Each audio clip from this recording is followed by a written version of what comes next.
I've been thinking lately about you. You and me. About how this is going to end. About who will end up killing who. This is Sparta! Bonjour et bienvenue au podcast Premier Vision. Le but de ce podcast est de s'amuser tout en discutant d'un film ou d'une série de films.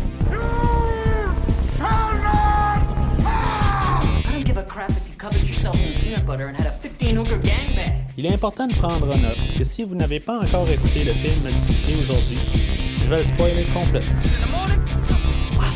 Bonne écoute. Hasta la vista, baby. Bienvenue à Gotham. Aujourd'hui, nous parlons de The Killing Joke, sorti en 2016 et réalisé par Sam Liu, avec Kevin Conroy, Mark Hamill, Tara Strong et Ray Wise. Je suis Mathieu et vous savez, au podcast, j'ai viré fou au courant des années, mais j'ai pas peur de l'admettre. Alors, bienvenue dans la rétrospective des films de DC adaptés au cinéma en live action. Aujourd'hui, on parle pas d'un film en live action. C'est assez ironique là, la manière que je parle en tant que tel. C'est une émission bonus. Dans le fond, on va parler du Joker dans quelques jours. Fait que je me suis dit, on s'en va vers le film de Batman qui va sortir l'année prochaine. La première bande-annonce du Batman est sortie là, il y a une semaine ou deux. Je l'ai pas vu, puis mon intention n'est pas de le voir. De toute façon, je sais que je vais aller voir le film. Fait que, comme pas mal tous les films que j'ai couverts là, en première au podcast, je m'arrange pour essayer de pas voir les bandes-annonces. Que je sais que je vais aller voir de toute façon. Fait que ça a l'air que ça a l'air assez solide. Je sais pas, j'ai rien vu là. J'ai vu quelques images là, mais j'ai rien vu là, de la bande-annonce là. Fait que je peux pas dire exactement le ton tout ça, mais en tout cas, moi ce qu'on m'a dit là, par des amis, que ça a l'air être assez intéressant. Vous pouvez aller voir ça là, sur YouTube, là, c'est disponible là, depuis quelques jours. Mais le film d'aujourd'hui, c'est ça, le but là, c'est un peu de rembarquer un peu Batman, puis des histoires de Batman un peu là, en bonus, en s'en allant là, tranquillement là, vers le film là, je pense que c'est Matt Reeves qui va réaliser là, le film de Batman. Puis là, c'est ça, on est rendu au film là, du Joker avec Joaquin Phoenix, sorti en 2019. Puis je me suis dit, quel genre de belle opportunité là, de parler là, du film de Killing Joke. La bande dessinée de Killing Joke, c'est une bande dessinée qui est sortie en 1988 qui faisait comme arriver un peu avec un nouveau concept là, pour le Joker qui va pas mal influencer là, tous les Jokers qu'on va avoir par la suite, que ce soit Jack Nicholson en 89 puis Heath Ledger. Dans le fond, il y a beaucoup là, de références un peu là, à cette juste à ce comic là. C'est juste un exemplaire en tant que tel là. C'est pas un recueil du tout là. C'est juste un comic là, qui est sorti en 88 qui comme par hasard, vraiment c'est vraiment un hasard de même, qui est la première bande dessinée que j'ai possédée là, dans le fond là, que ma mère m'a acheté là, une fois qu'on était dans des magasins là, je voulais un comic de Batman, puis finalement on est tombé sur ce comic là que je possède encore aujourd'hui. Au fait même je l'ai relu pour le podcast d'aujourd'hui, puis pour pouvoir comparer avec le film là, c'est juste un exemplaire. Fait que c'était pas très long à lire, mais en tout cas, je vais en parler tantôt là, quand je vais parler du scénario. Il n'y a vraiment pas grand chose de différent là. C'est vraiment virtuellement rien là. Mais le tout là-dedans, c'est ça, c'est pour finalement parler là, du film de Joker là, la semaine prochaine, et que on parle dans le fond, c'est juste pour vraiment lier là, puis un peu comme introduction au film là, de la semaine prochaine. Mais entre-temps, juste vous pouvez vous rendre sur premiervisionnement.com pour voir toute la rétrospective des films là, qui vont être couverts faire là, dans cette rétrospective-là. On est rendu assez avancé. Là. On est au-dessus là, de 30 épisodes là, dans cette rétrospective-là. Avec des bonus, puis c'est ça, tu sais, je veux dire, c'est une immense rétrospective là, que je rajoute là, des épisodes au travers avec ces épisodes bonus-là. C'est pas juste les films live-action, comme j'ai dit un peu plus tôt. Mais on a couvert tout dans l'univers DC. Là, on parle des films, là, pas juste des Superman puis des Batman là, des années 80 puis même les débuts 2000 où on a ramené là, ces personnages-là. Mais des films un petit peu plus sombres comme la créature des marais puis même Supergirl et même Constantine. Fait que vous pouvez tout voir ça de toute façon sur premiervisionnement.com. Puis en même temps, juste aussi pour le podcast, avant de commencer, vous pouvez suivre le podcast sur Facebook et Twitter. N'hésitez pas à commenter l'épisode d'aujourd'hui, puis en même temps, de liker. Ça l'aide beaucoup là, pour la visibilité du podcast. Alors, pour notre Joker animé, si on. J'en ai parlé dans le fond là, dans un autre épisode bonus qu'on parlait là, du film Le Masque du Fantasme, un film de 94, je pense que c'est un film animé de Batman, où ce qu'on a dans le fond le même Batman puis le même Joker aujourd'hui. Mark Hamill, si le nom vous dit quelque chose, mais vous n'êtes pas capable d'en placer c'est qui, c'est Luke Skywalker dans la franchise des Star Wars. Justement, un peu par rapport à Star Wars, l'épisode 7 qui est sorti, je pense, en 2015 ou en 2016. Mon calendrier est un petit peu débalancé, mais sorti dans ces années-là, on utilisait un peu la popularité là, de Mark Hamill à cette époque-là pour pouvoir relancer un peu cette histoire-là.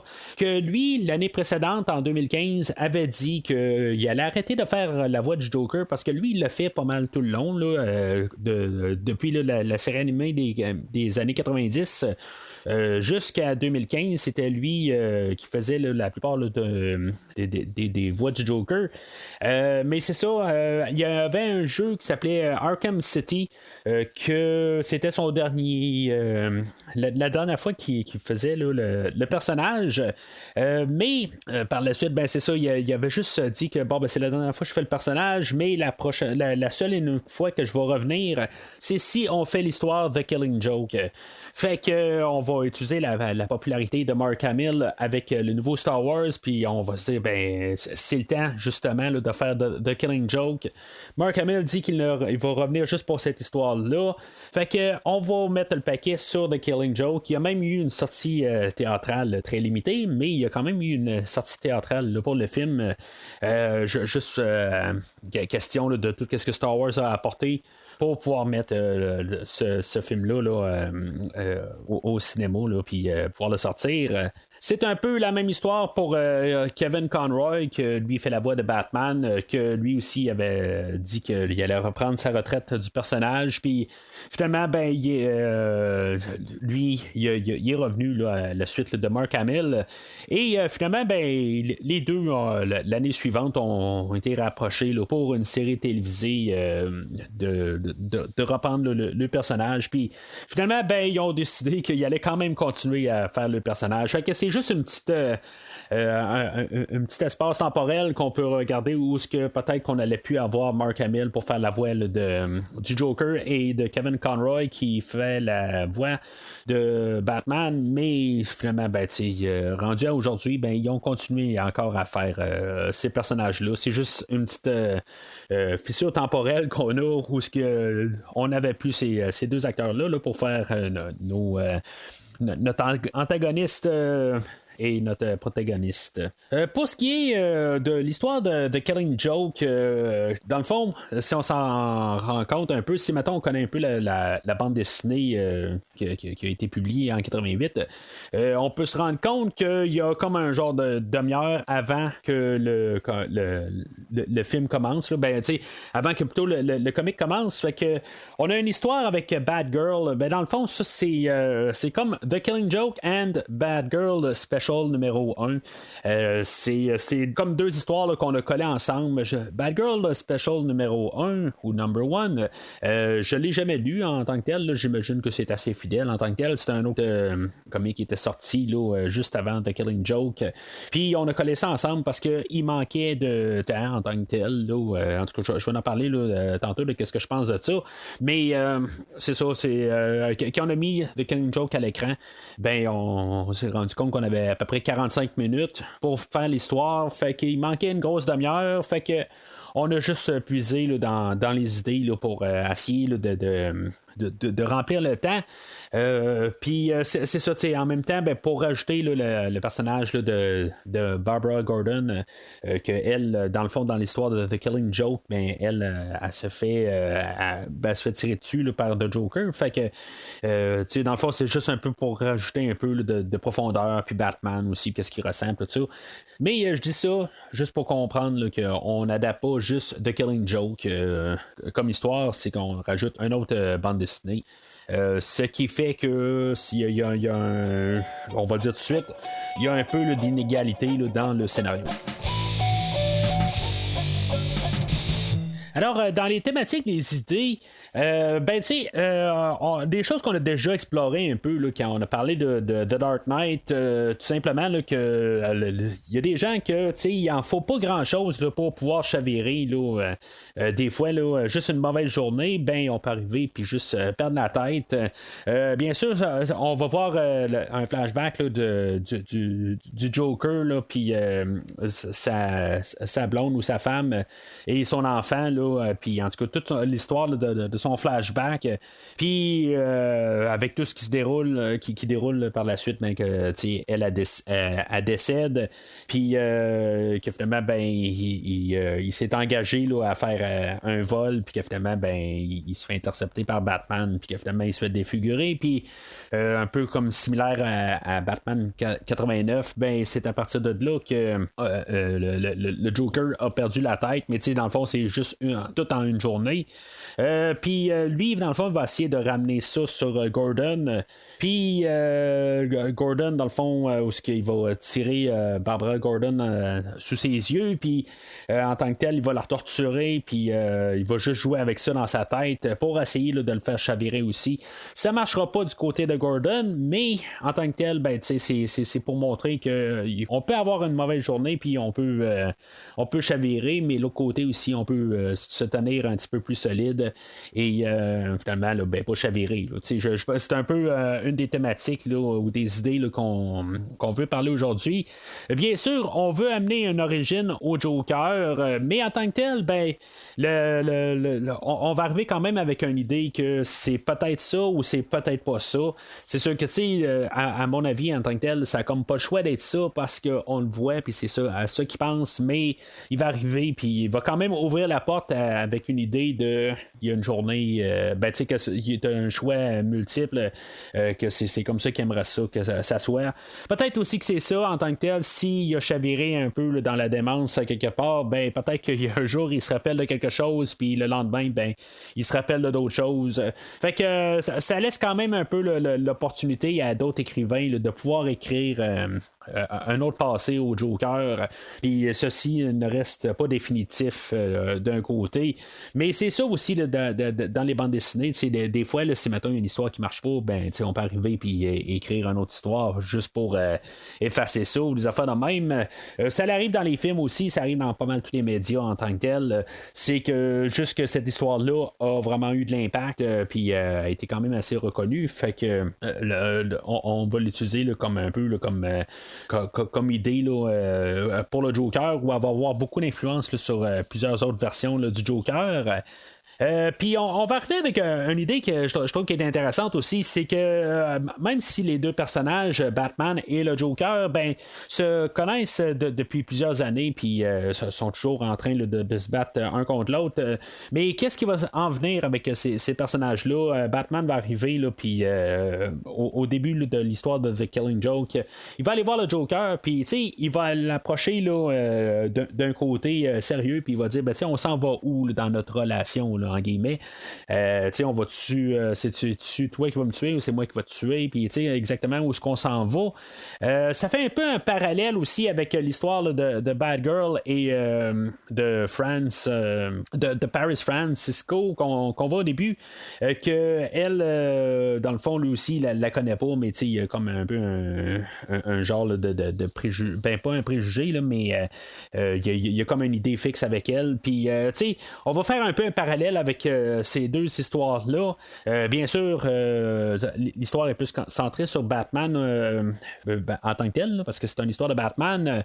Mais au début, c'est ça, on est plus dans une histoire de Batgirl. Et dans le fond, c'est juste un petit peu qu'on a un parallèle que tous les personnages ne se connaissent pas, dans le fond, des deux bords, mais en même temps, ben, ils anticipent un peu qu'est-ce qu'ils pourraient faire, tout ça.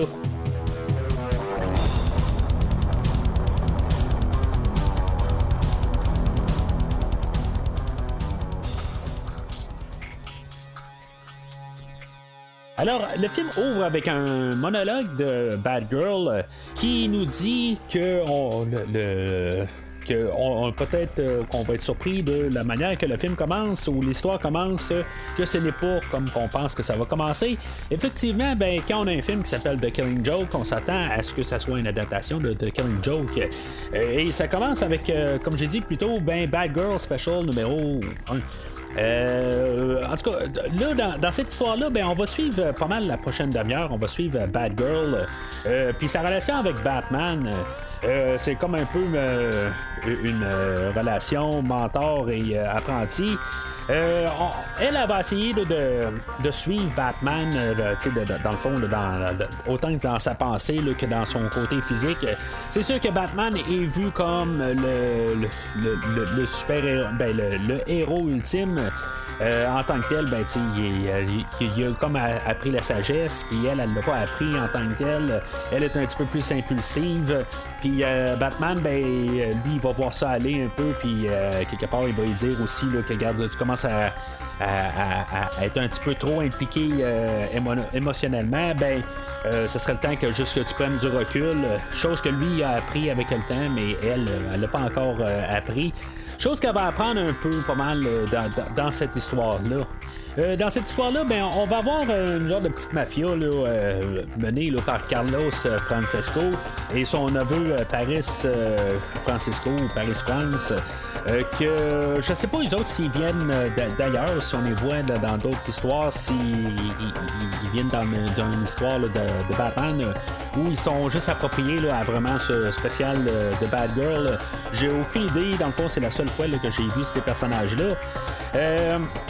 Dans le fond, là, Paris, lui, il va assassiner son oncle un peu dans l'histoire. Puis il va en guillemets le tomber en amour avec Batgirl en bout de ligne. C'est plus une question de manipulation, mais il va vouloir un peu là, la découvrir un peu là, d'un certain sens. Peut-être un peu là, dans un genre de sens qu'il veut jouer avec elle, du même sens que le Joker veut jouer avec Batman. Mais c'est ça, cette histoire-là va pas mal terminer dans cet épisode-là en tant que tel, là, comme j'ai dit, je sais pas si ça continue ailleurs, si on va voir ce personnage-là, mais on a comme une fin là, de cette histoire-là aujourd'hui. Mais tout ce qu'il faut comprendre dans le fond dans cette histoire-là, c'est que Batman il est capable de prendre du recul, même si il a un intérêt envers Batgirl, mais il sait que si maintenant il arrive quelque chose à Batgirl, ben, il va se sentir coupable. Puis avec la mort de ses parents, ben, en bout de ligne, c'est quelque chose qu'il veut pas revivre là, dans le fond, ce côté émotionnel-là. Fait que Batman a appris avec le temps de se créer une carapace, puis de ne pas laisser voir ses émotions. Puis en même temps, ben, ça va l'aider aussi là, à canaliser plus son énergie quand il combat le crime. Fait que elle, Barbara, ben, finalement, éventuellement, ben, ça va la frustrer toute cette situation-là. Puis finalement, ben, éventuellement, ben, elle va succomber à Batman, puis les autres vont coucher ensemble. On va voir que même avec Batman, le fait, là, ils vont se mettre à se reparler, puis ça va distraire Batman, puis juste pour un peu une raison, là, normalement, il aurait été plus alerte, mais ça va le distraire, puis son côté émotionnel, puis ça va passer proche de le faire tuer. Puis on va avoir Batgirl, dans le fond, là, qui va venir le sauver. Puis en bout de ligne, ben, c'est ça, elle va perdre le contrôle, puis elle va presque tuer Paris France à la suite de ça. Ce qui va amener à ce que Batgirl démissionne là, de son personnage de Batgirl. Je sais pas si le spécial numéro 1 terminait par Batgirl qui démissionne. En tant que tel, on a la première issue, mais on a une démission tout de suite en partant. Je sais pas qu'est-ce que le numéro 2 avait de l'air, mais cette histoire-là est sortie juste avant The Killing Joke, supposément. Fait que je sais pas exactement c'est qu'est-ce qu'on voulait faire avec ça. C'est sûr qu'en tant que tel, on peut, quand on va ressortir une histoire de Bad Girl, on peut toujours revenir avant ou on peut toujours jouer avec les choses. Mais ça peut toujours être entre le 1 et le 2, elle revient. Entre The Killing Joke et le numéro 1, puis on peut faire une histoire là-dedans, tout ça. Je le sais pas en tant que tel, qu'est-ce qui s'est passé là, en 1988 là, quand on a sorti là, cette bande dessinée-là. Y avait-tu un numéro 1, numéro 2, numéro 3, numéro 4, puis après ça, genre à la conclusion, c'est après le numéro 4 qu'elle a décidé là, qu'elle raccrochait son costume. Puis, dans le fond, on n'en fait pas référence là, dans ce que j'ai lu. Ça se pourrait aussi, là, en tout cas. Tout ça, en bout de ligne, là, pour l'histoire d'aujourd'hui, ce qui est important, c'est qu'il faut comprendre qu'après cette histoire-là, elle a démissionné. Fait que, tu sais, dans le fond, toute cette histoire-là, ça prend 30 minutes. Il y a un petit peu de redondance là-dedans. Il y a des choses que j'ai trouvé ça quand même un peu cool. Il y a un bout où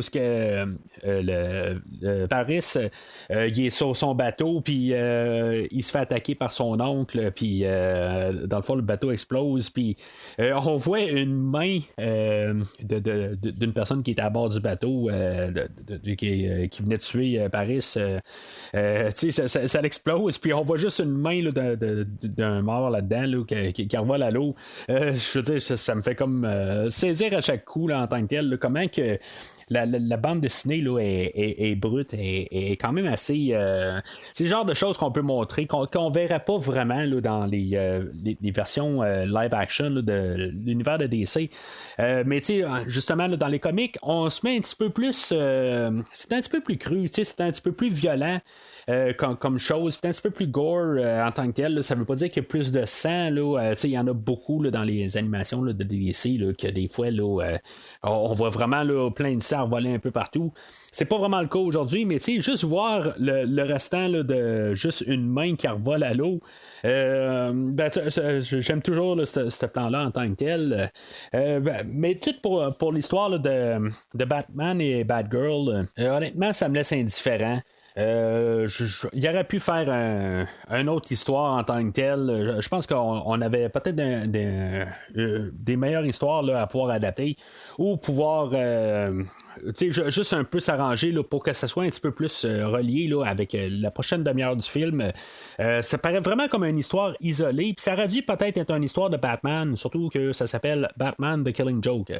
En tout cas, fait que pendant ce temps-là, Batman va être apporté sur une scène de crime où on va trouver là, dans le fond des docteurs qui avaient assisté à un congrès, puis que finalement, on va retrouver le cadavre, que ça fait genre 3 ans là, de ça. Fait que ça va amener Batman. C'est là où l'histoire là, de Killing Joke commence.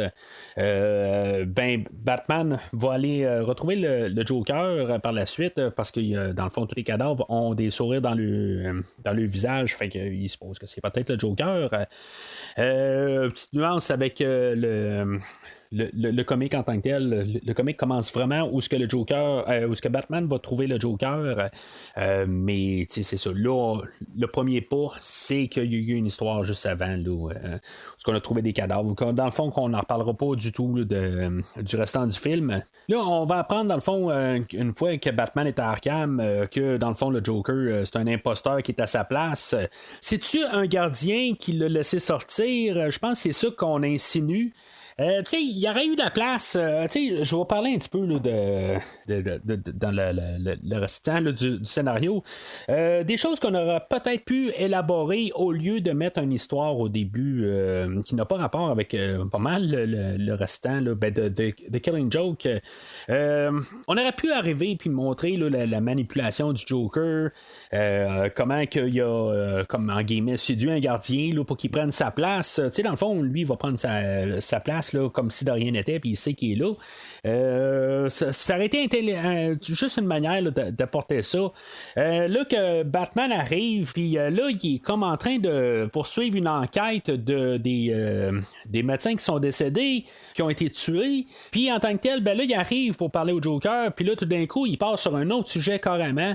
Il dit qu'il a pensé un peu à la relation qu'il a avec lui, puis que dans le fond, où est-ce que ça va aller, puis qu'est-ce qu'on fait avec ça? As-tu déjà pensé, est-ce qu'on essaye là, de vraiment te soigner puis tout ça? En tant que tel, il arrive avec ce discours-là qui vient à peu près de nulle part. Je sais pas, mais avoir essayé d'élaborer ça en début d'épisode, montrer un autre début avec le Joker, puis voir comment que ça a été extrémiste au début.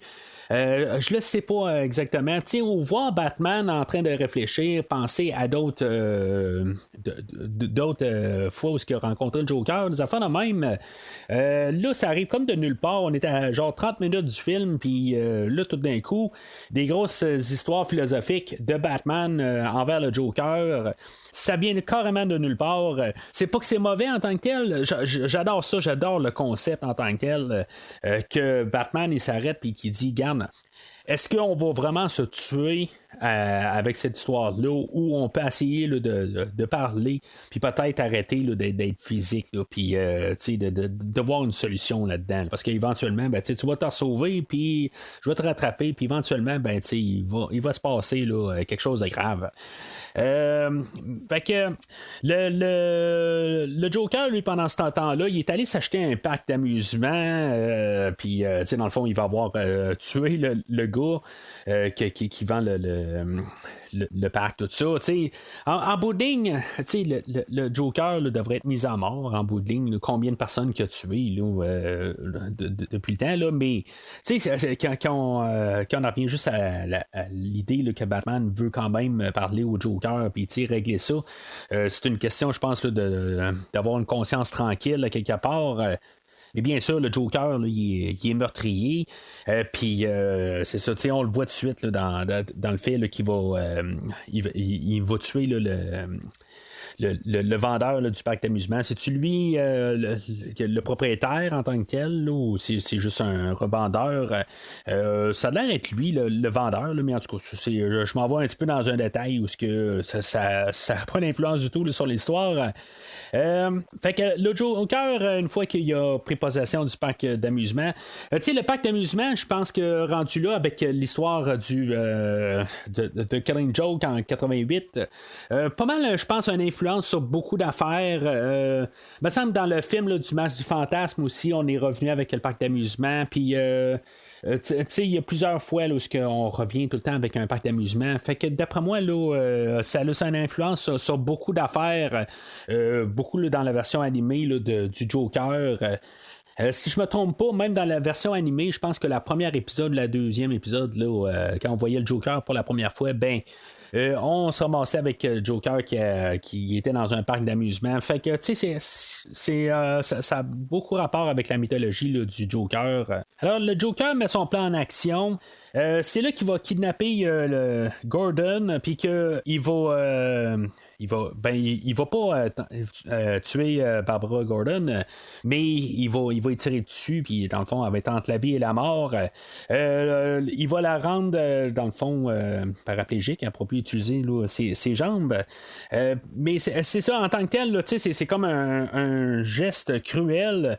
En tant que tel, il va la garder en vie, mais en tant que tel, c'est vraiment pour jouer là, dans la tête à Gordon. Puis, dans le fond, là, de le faire chavirer.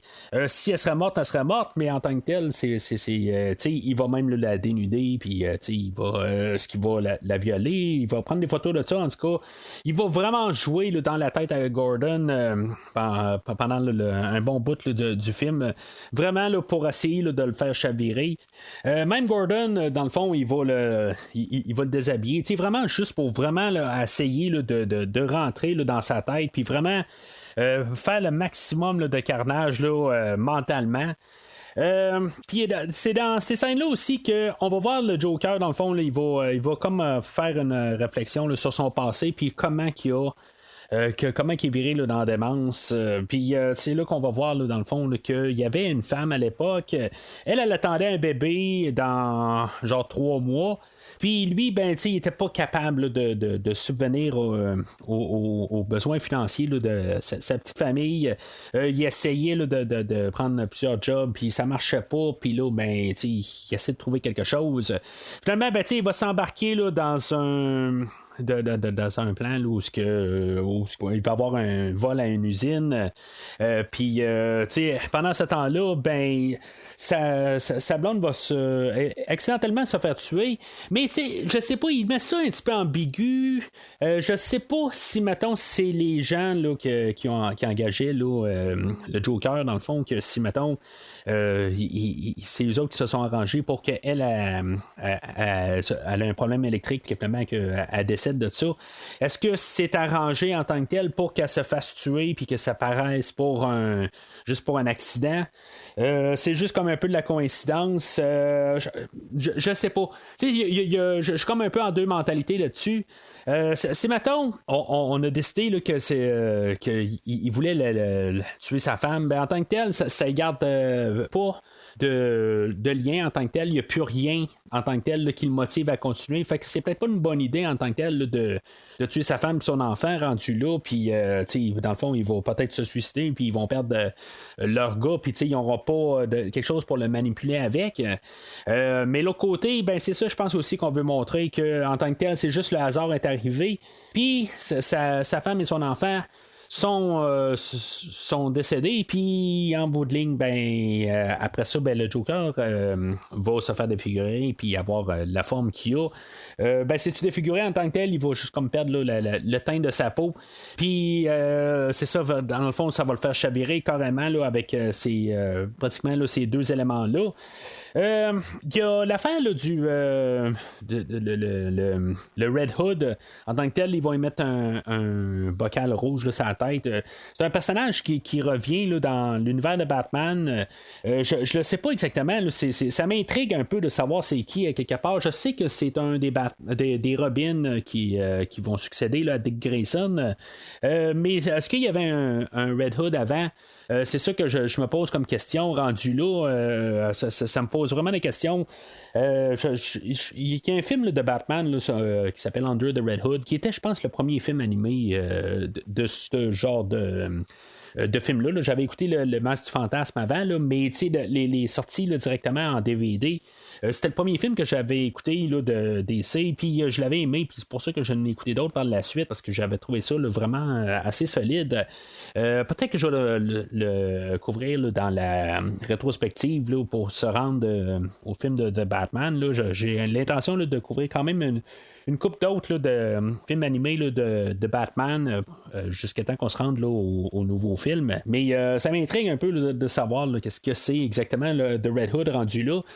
Parce que pour moi, c'était juste une renaissance là, je pense que c'est Jason Todd qui, ça se peut je me trompe aussi, là, il y a eu une couple de Robin là, au courant des années. Là, fait que dans le fond, que Batman pensait qu'il était mort, puis finalement, ben, c'est ça, il a changé là, son de côté, puis il est devenu là, de Red Hood. Fait que je sais pas exactement là, en fait, chronologie, ça marche pas tout à fait parce que Robin est mort avant Batman, avant le Joker. Voyons.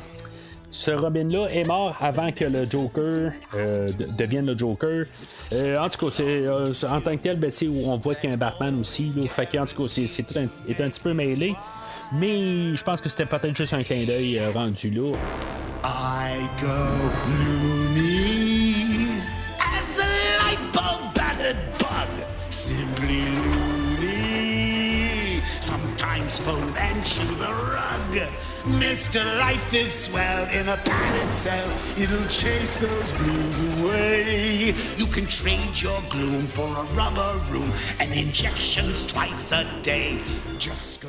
Alors, Batman est à la recherche de savoir où est-ce qu'il est le Joker, puis c'est tout le temps des impasses. Dans le comic, il va même aller voir le Pingouin, puis le Pingouin, il sait pas exactement il est où, mais d'après moi, on voulait pas payer de royauté pour utiliser le Pingouin. Là. Je sais pas exactement comment ça marche, même si on a tous les droits. J'imagine que si on voit un personnage qui a été créé par telle personne, on doit quand même payer des genres de royauté à la famille ou à l'auteur s'il est encore vivant. Là. Fait que on verra pas là, le Pingouin là, dans la version film, mais ça va finir que finalement le Joker a envoyé là, des billets pour le parc d'amusement à Batman. Fait que Batman n'a pas eu à faire grande enquête.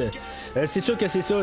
Dans le fond, quand on voit Batman là, en train de rechercher un peu partout, on voit là, qu'il y a tout le temps là, des choses là, qu'il fait tout le temps. Il va aller voir des prostituées pour, dans le fond, là, pour régler quelques besoins qu'il y a.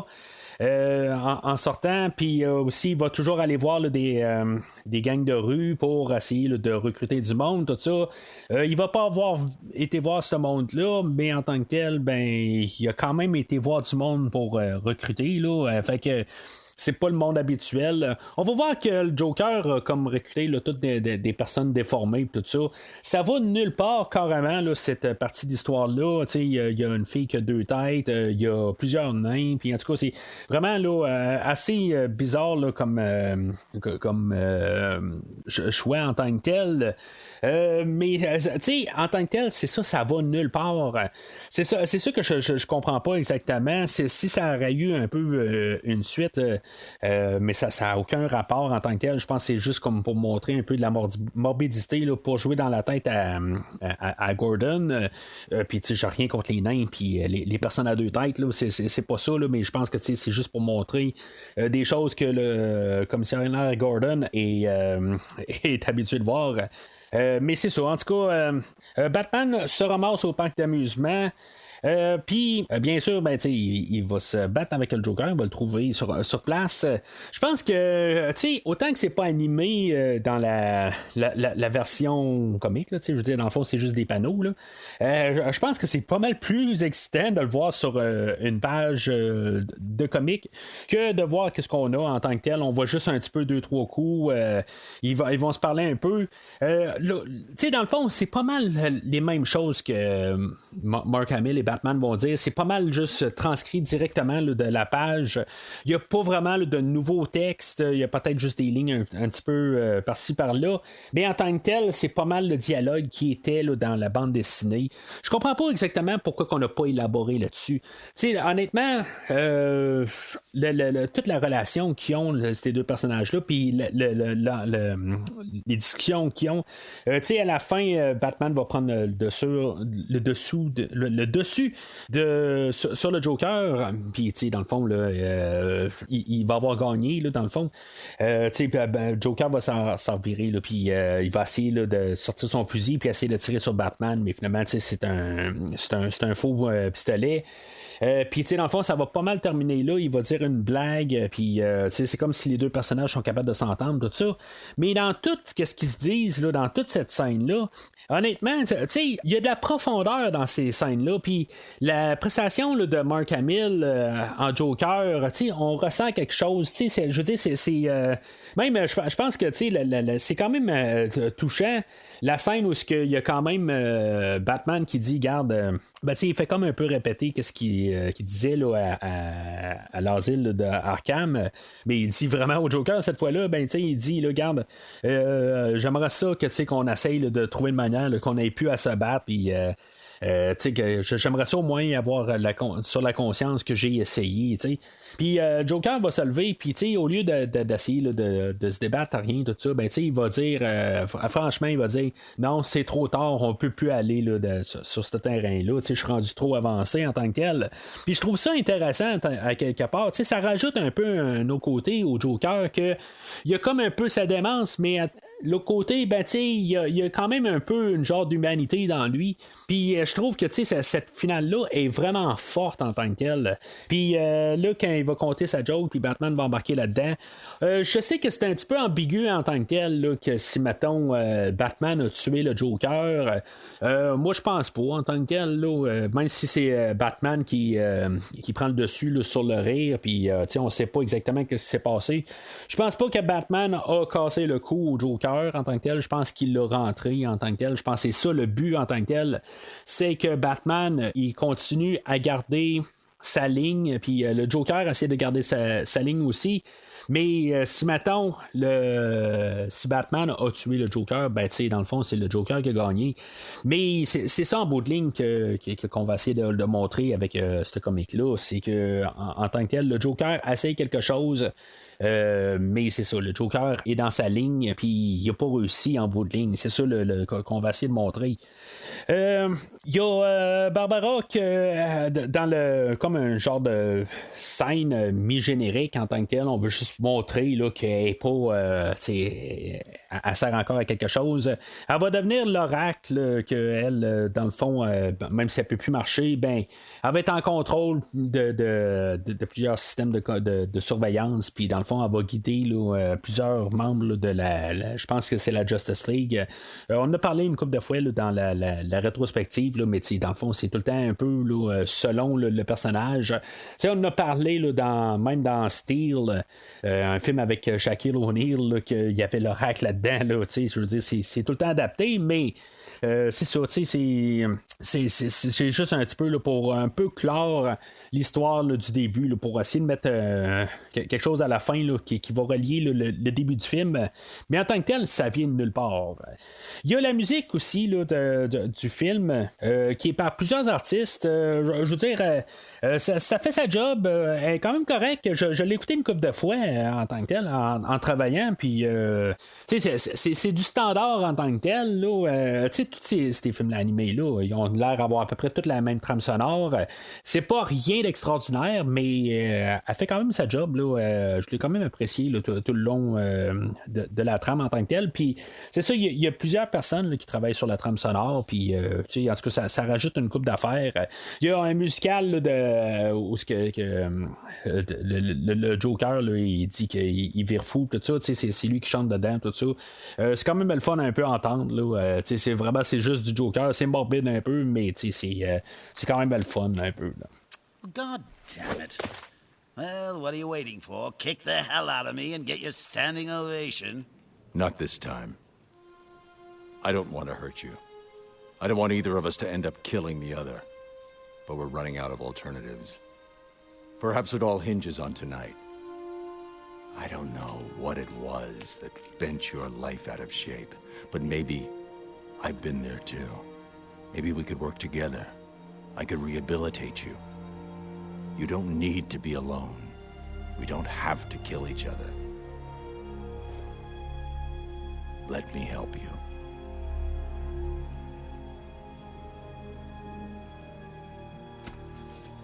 I'm sorry, but no. No. It's far too late for that. Alors, en conclusion, c'est une belle adaptation de la bande dessinée là, de Killing Joke. C'est assez fidèle, plutôt. Mais honnêtement, pour 1h15, c'est une histoire de 45 minutes. Puis, c'est comme ça a manqué un peu de vapeur une fois qu'on est rendu à l'histoire de The Killing Joke. Ça remonte un peu. C'est sûr que la prestation là, de Mark Hamill est A1. Dans le fond, ça sent peut-être là, qu'il y avait un peu un regain d'énergie.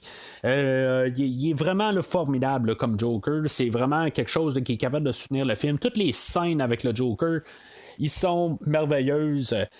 Sauf que, il est pas vraiment là. Hein. Honnêtement, il est là pour peut-être toutes les bouts collés ensemble. Là. Il est peut-être là pour 8 minutes là, dans tout le film. C'est pas assez là, pour pouvoir dire que pour recommander le film. Je vais y aller avec un jaune, là, mais un jaune, puis peut-être même un jaune faible. Puis c'est pas juste à cause qu'il manque le Joker, c'est juste qu'il a manqué d'opportunités en tant que tel. Je pense qu'il y avait. On aurait dû juste se concentrer sur The Killing Joke, puis essayer de trouver une manière de forcer un petit peu plus, de forcer sur une histoire de Batman et de Joker. Pour que ça ait plus d'impact qu'est-ce qu'il dit.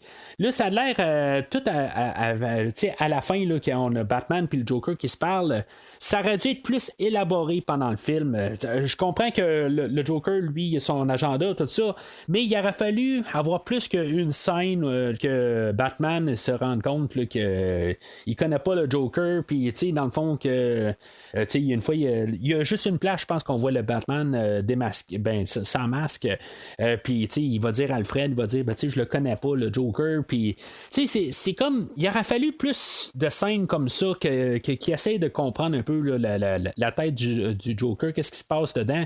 Il y avait tellement de potentiel à faire quelque chose là, dans cette histoire-là. On aurait pu garder le gros frame de Killing Joke, mais juste trouver des idées à élaborer là-dedans. Puis il y avait de la place. Puis ce qu'on a choisi, c'est que le réalisateur est arrivé et a dit bon, on a fait le film, puis il nous manque 32 minutes. Puis qu'est-ce qu'on fait? On prend une autre histoire. Non, c'était pas le choix à faire. C'était d'élaborer The Killing Joke, puis toute la mentalité en arrière de ça. Il y avait vraiment du potentiel. Puis là, quand on écoute le film, j'ai relu la bande dessinée après avoir écouté le film pour essayer de savourer le film en question, mais pas avoir trop l'influence là, du comic. Le comic, ça faisait plusieurs années que je l'avais lu, fait que je voulais pas avoir cette influence-là. Je voulais écouter le film là, pour qu'est-ce qu'il est. Puis honnêtement, à la fin, à part les moments avec Batman et Joker, ça me laissait vide. Il manque vraiment quelque chose qu'on aurait pu élaborer, puis je trouve que c'est vraiment plate qu'on arrive aux derniers 5 minutes du film, qu'on a un moment très puissant, qu'en bout de ligne, on aurait pu tellement juste retravailler ça pendant tout le film, puis on aurait eu vraiment une très bonne histoire, puis une très bonne adaptation. Même si on aurait inventé des choses, mais c'est ça qu'il faut faire aussi. Tu veux faire 1h15 de film, mais tu décides que tu raboutes des affaires juste pour rabouter des affaires. Sortir un film de 45 minutes, je pense que ça aurait été pas mal plus solide que qu'est-ce qu'on a là, honnêtement. Fait que c'est un jaune, puis il va tirer peut-être même vers le rouge. Là. C'est pas quelque chose que je recommande. Mais je vais recommander de lire la bande dessinée dans le pire des cas, qui va prendre à peu près 20 minutes maximum. Puis ça, je peux le recommander là, très facilement. Alors, c'est pas mal tout pour aujourd'hui. Prochain épisode, on va parler de The Joker, sorti en 2019, réalisé par Todd Phillips. Et mettant en vedette Joaquin Phoenix dans le rôle de Arthur Fleck, qui fait le rôle du Joker. Hâte d'en parler en tant que tel, en reparler. J'ai vu le film à sa sortie au cinéma. Je l'ai réécouté il y a quelques jours, juste pour voir un peu qu'est-ce que je pourrais revoir un peu avec le film d'aujourd'hui aussi. The Killing Joke, qu'est-ce qu'on pouvait voir, tout ça, puis juste faire un parallèle. Mais je vais en reparler au prochain épisode, dans le fond, de qu'est-ce que j'ai à parler, de qu'est-ce que j'ai à penser du film de Joker au prochain épisode. Entre-temps, ben, comme j'ai dit un peu plus tôt dans l'épisode, ben, n'hésitez pas à commenter l'épisode d'aujourd'hui quand vous voyez le post passer sur Facebook ou Twitter. C'est toujours le fun, là, dans le fond, là, d'en parler. C'est ça un peu le but du podcast des réseaux sociaux, c'est d'en parler. C'est sûr que c'est d'un côté, c'est pour annoncer les podcasts qui s'en viennent, mais juste entendre votre opinion, ben, c'est toujours quelque chose là, qui est bienvenu. Mais entre-temps, ben, si vous avez besoin de moi, allumez le matinal.